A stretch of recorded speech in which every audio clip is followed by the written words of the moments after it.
Welcome to Matters Financial and Geopolitical from the Frontier. Thank you for stopping by. Don't forget, we've got a big Mindspeak session this Saturday. We're hosting the Cabinet Secretary for the Treasury, Henry Rotich. My co-host is KCB Bank CEO Joshua Oigara. The session will start an hour earlier than normal at 9, breakfast from about 8:30. It will be a hard start because Henry's got to get off somewhere sharp at just after 11. Mindspeak, great session we had with Albert Muga of Kenjan and his team as well, and that link is also up on the website if you go to have a look. But there's been a lot of noise around the Eurobond and many other things, and I think it's drowned out what is a really positive story, massive fiscal improvement, because Henry's snaffled up the benefit of the lower oil prices via higher taxes and a bunch of other things which I'm sure he's going to talk about. Macro Thoughts Facebook shares surge after hours as profits top forecasts on its growing muscle in mobile advertising. Smashed investor expectations with a 52% jump in quarterly revenue as it sold more ads targeted at a fast-growing number of mobile users. Total revenue was $5.84 billion versus $3.85 billion a year earlier.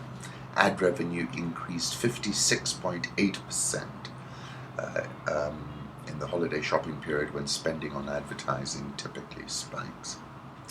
Eric Scott Hunsader, who I follow on Twitter and is very much focused on high-frequency trading, talking about Sarao, the fellow who was accused of creating the flash crash, said if the flash crash were a cake recipe, Sarao's contribution was equivalent to a pinch of salt. Home Thoughts, His Excellency Johan Borgstam, who's the Swedish ambassador and a friend, tweeted this: amazing views climbing Batian, the summit of Mount Kenya, at 5,199 meters. 25th of August 2014, I was speaking with His Excellency and he told me the signal announcing this new arrhythmic normal that we're finding in the world today was the disappearance of MH370. And that took me to this quote from Don DeLillo, which I think also applies to the Eurobond debate. We are not witnessing the flow of information as much as pure spectacle, or information made sacred, ritually unreadable. The small monitors of the office, home and car become a kind of idolatry here where crowds might gather in astonishment. Going back to Mount Kenya, let me put up this photograph. Peak of Mount Kenya seen from the slopes of the Fairmont, which is now, I think, no longer a Fairmont, but is still, of course, a very wonderful Mount Kenya Safari Club. And that took me to Great Gatsby. As I sat there brooding on the old unknown world, I thought of Gatsby's wonder when he first picked out the green light at the end of Daisy's dock. He had come a long way to this blue lawn, and his dream must have seemed so close that he could hardly fail to grasp it. He did not know that it was already behind him, somewhere back in that vast obscurity beyond the city, where the dark fields of the Republic rolled on under the night. Gatsby believed in the green light, the orgiastic future that year by year recedes before us. It eluded us then, but that's no matter. Tomorrow we will run faster, stretch out our arms further, and one fine morning, so we beat on, boats against the current, borne back ceaselessly into the past. Put up a photograph of my Layla on the top of Mount Kenya, and she really turned things around, lifted herself 4 grades in her English, and I told her, I said, you're capable of anything, look what you've done. And on that note, I'll go back to Out of Africa, and probably my favorite piece from that book. And the weather's been a little bit like this in Nairobi. The early morning air of the African highlands is of such a tangible coldness and freshness that time after time the same fancy there comes back to you. You are not on earth, but in dark, deep waters, going ahead along the bottom of the sea. It is not even certain that you are moving at all. The flows of chilliness against your face may be the deep-sea currents, and your car, like some sluggish electric fish, may be sitting steadily upon the bottom of the sea, staring in front of her with the glaring eyes of her lamps and letting the submarine life pass by here. The stars are so large because they are not real stars, but reflections, shimmering upon the surface of the water. Alongside your path on the sea bottom, live things darker than their surroundings keep on appearing, jumping up and sweeping into the long grass as crabs and beach fleas will make their way into the sand. The lights get clearer, and about sunrise the sea bottom lifts itself towards the surface, a new created island. Worlds of smells drift quickly past you. She's so accurate with this because it's still like that. Fresh, rank smells of the olive bushes, the brine scent of burnt grass, a sudden quelling smell of decay. And let me leave you with one final quote. Got a bit literary today, of course. Jack Kerouac, one of my favourite. Nothing behind me, everything ahead of me, as is ever so on the road. Political Reflections, Rashid Kappan tweeted, "Battle for influence, Indian-Chinese strategic foreign aid to Indian Ocean rim countries." Took me back to August 2013 when I said I have no doubt that the Indian Ocean is set to regain its glory days because of the economy and the nature of the Indian Ocean economy. It's an enormous one when you look at it topographically. Professor Felipe Fernandez Amesto, who is a brilliant writer, said, "The precocity of the Indian Ocean as a zone of long-range navigation and cultural exchange is one of the glaring facts of history, made possible by the reversible escalator of the monsoon, something my ancestors took advantage of to come by boat from India to initially Zanzibar." I have no doubt that the Indian Ocean is set to regain its glory days. China's dependence on imported crude oil is increasing, and the US's is interestingly decreasing. I am also certain the eastern seaboard of Africa from Mozambique through Somalia is the last great energy prize in the 21st century. Obviously, prices have subsequently dropped, but the point I was making is still relevant. Therefore, the control of the Indian Ocean becomes kind of decisive, and with control, China can be shut down quite quickly. A sine qua non of President Obama's pivot to Asia is US-NATO power projection over the Indian Ocean. Put up a photograph of that fellow Ali, the navigator, who navigated us to Wasini Island just off Mombasa. Let's move on to the markets. International markets. China's statistics chief, Wang Baoan, has been detained in a graft investigation. Communist Party's anti-graft watchdog made the dramatic announcement about National Bureau of Statistics chief Wang Baoan just as state radio aired comments Wang made early in the day at a press conference on the economy. Put up a photograph of him addressing a press conference in Beijing on January the 19th.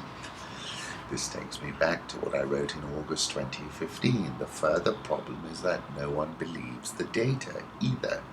This moment when the market stops suspending its disbelief is a seriously dangerous one for policymakers. In that same article, I quoted a senior IMF official who said it's totally premature to speak of a crisis in China. The CEO of Glencore, and I said in my experience when policymakers make those kinds of pronouncements, it is exactly because there is a crisis. The CEO of Glencore said at the moment none of us can read China, and I said then I can, and it's going to get a lot worse, I'm afraid. Press release from the Federal Reserve, no change, but some interesting comments that economic activity has been expanding at a solid pace. On balance, a range of labour market indicators suggests that underutilization of labour resources continues to diminish. To support continued progress towards maximum employment and price stability, committee today reaffirmed its view that the current 0 to 0.25% target range for the federal funds rate remains appropriate. In determining how long to maintain this target range, the committee will assess progress, both realized and expected, toward its objective of maximum employment and 2% inflation.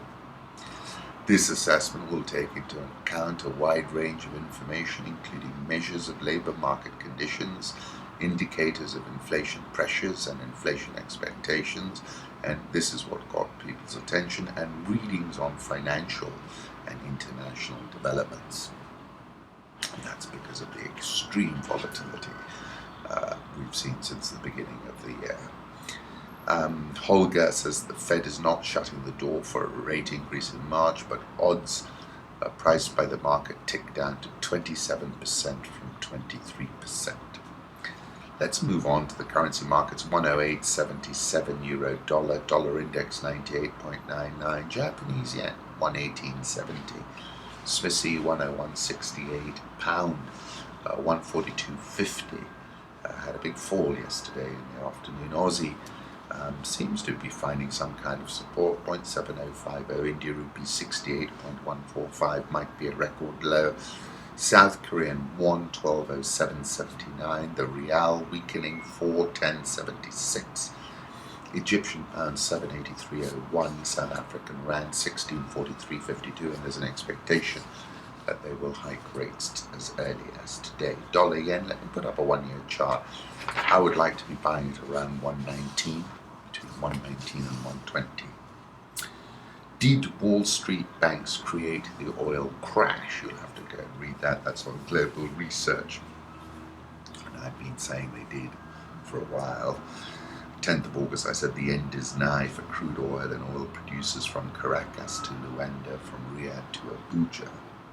So oil is now in free fall. The end is nigh for the oil-based rentier economies. President Obama, oil warfare specialist, has scored the equivalent of a hat-trick in the World Cup in how he has advanced the US national interest by using the price of oil as a geopolitical spear. Oil-based economies are going to contract, currencies which have already collapsed are going to be routed, and Greek-style austerity will be the order of the day. I said the meltdown is coming.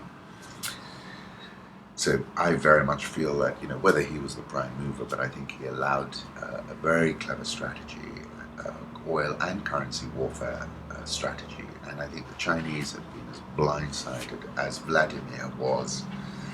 Vladimir, who is and remains a geopolitical grandmaster, and the move in Syria has to be seen in that context. But he did not see the oil warfare specialist coming. Gold, I'll put up a 1-year chart. We've had a strong flight to safety move in December and January. We're now at 11.20.25.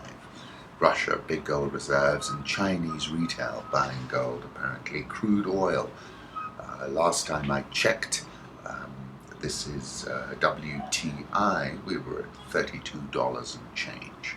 I'll put up a 1-month chart. Key areas 34.50, 35.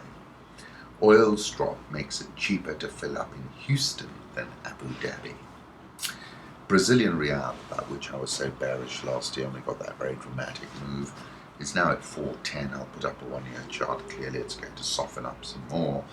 Let's move on to sub-Saharan Africa. Sudan has opened its border with South Sudan for the first time since 2011.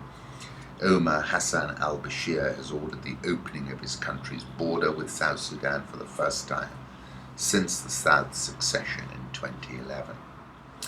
President Omar al-Bashir issued a decree today ordering the opening of borders with the state of South Sudan and ordering the relevant authorities to take all measures required to implement this decision on the ground, Sunnah said on Wednesday.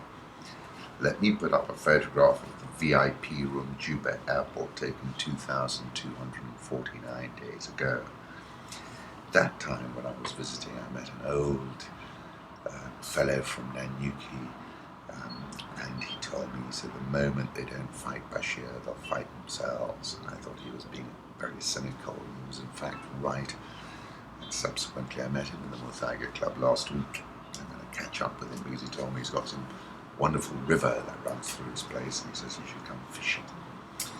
African economy set to grow 4.4% in 2016 and 2017. I put in brackets, no way. Economic growth will accelerate in 2016 to 4.4%. I just don't see how that's going to happen, given that the two big elephants are Nigeria and South Africa, and both are in trouble. East Africa, the bright spot, as I've previously written about, maintained the highest growth rate in the region at 6.2% in 2015, projected increase to 6.8% in 2016. Increase in the growth rate is expected to be mainly driven by the increased inflow of FDI, increased public spending on infrastructure, and growing domestic markets. However, the political uncertainties and instabilities in South Sudan and Burundi and terrorism threats in Kenya and Somalia have been weighing on the sub-region's growth. West Africa decreased to 4.4% in 2015, Central Africa 3.4% in 2015, Southern Africa 2.4% in 2014, 2.5% in 2015. My conclusions are Nigeria and South Africa will be at 0% through 2016, which means that their growth call is a highball call in my view. Just took this quote from an article about Angola. As those citizens awake from their dreams of petro-prosperity to leaner times, the key question is whether their dissatisfaction will lead, especially now that the state's resources to buy off rising constituencies are dwindling. FD had an interesting article. Zimbabwe is close to striking a landmark deal with Western multilateral institutions. That will be a big development. Talks have intensified between Zimbabwe and its creditors in recent weeks, following Harari's commitment at a World Bank meeting in Lima last August to pay back arrears totaling more than $1.8 billion. South African all shares down 5.46% this year. Dollar rand, I'll put up a one-year chart. I'm still bearish, but we might get a trade higher on a 50 basis point rate increase. Look to resell at 16. Egyptian pound 783. Egyptian EGX 30 down 14.92% so far this year. I agree with this, that Nigeria is flirting with economic disaster as Naira controls stay. We need to see a collapse in growth, he said. It's not yet gone into territory where they have to panic. If growth was to be 1% or even go negative, I think that would definitely be the key thing that would persuade the central bank to move. The economy probably expanded 3% last year, the slowest pace since 1999. Naira trading at about 306 per dollar on the black market on Tuesday. So notwithstanding that short squeeze in the forwards, the black market hasn't moved. The president has indicated that he does not believe that a devaluation is the appropriate thing to do at this time. It appears that its decision on foreign exchange has been moved to a level above the central bank. January last year, this is 12 months ago, I said Emefiele's finger in the Dike strategy is about to be overwhelmed by a tsunami. But 12 months down the road, that tsunami is going to be even worse when it actually happens. Nigeria all share tumbled 2.09% yesterday. It's down 18.54% this year. Ghana Stock Exchange is up 0.55% so far this year, bucking the trend. The Mozambican Metical was one of Africa's biggest losers last year, and it's turned around to be the best performer globally so far in 2016. Has gained 7% against the dollar this year, reversing a 32% decline in 2015. I don't think this is going to last. Let's move on to Kenya. The Nigerian President Muhammadu Buhari inspected a military parade mounted by the Kenya Army at Eldoret International Airport yesterday. The Somali president was there as well, and President Kenyatta. He and Somalia's President Hassan Sheikh Mohammed joined Kenyans in an interdenominational prayer held at the Moi barracks in honor of the soldiers killed at El Adi in Somalia on January the 15th. My advice to President Buhari is don't risk your presidency, which has started with so much positive momentum on the Naira, the curve of history from George Soros and the Bank of England, Mexican tesoreros, all say that it's a terrible bet to take. Kenya shilling, when I checked this morning, was at 102.195. You know why I'm calling it the Teflon shilling. The data from the Central Bank of Kenya shows diaspora remittances rose to 154 billion shillings last year from a previous 141 billion, cementing the source as Kenya's top foreign currency earner. I think this number is significantly undercounted by as much as 50% and informs us of why the shilling continues to confound expectations. The Nairobi All-Share is down 6.28% this year. The NSE 20 is down 6.195% this year. And at the bottom of Rich Wrap-Ups, if you want to dive into any single share at the Nairobi Securities Exchange, there is a link for that as well. I hope to see you at Mindspeak on Saturday morning, early, bright and early. Start at 9, end at 11. Thank you.